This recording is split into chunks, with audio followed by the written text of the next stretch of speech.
Eh bien, on constate quand même que seulement 9 fédérations sur 88 fédérations e-sport sont majoritairement féminines. Pour l'exemple, 15% des femmes sont des DTN sont des directrices techniques nationales au sein des fédérations. Heureusement, c'est un cumul pour le public féminin. Aujourd'hui, là, l'un des freins, plusieurs freins qu'on a identifiés, c'est aussi cette question de la culture du sport, le manque d'éducation par le sport. Je pense que c'est une question un peu plus générale sur tout le territoire national.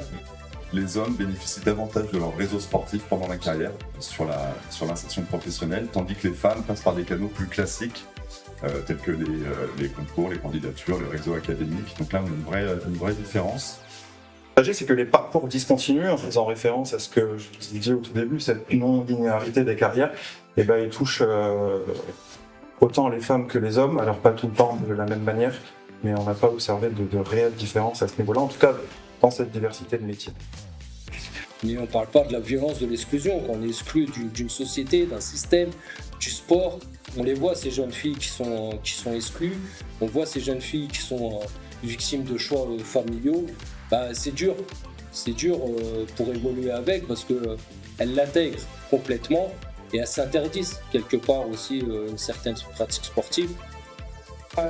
Ces maisons régionales de la performance sont les points d'entrée qui permettent à la fois aux sportifs de trouver des réponses pour mieux les accompagner dans ce projet, mais aussi sont le bras armé pour faciliter les relations inter-institutions et notamment avec les universités. La haute performance sportive est un paysage qui est en réelle transformation, mais qui n'est pas encore parfaitement égalitaire.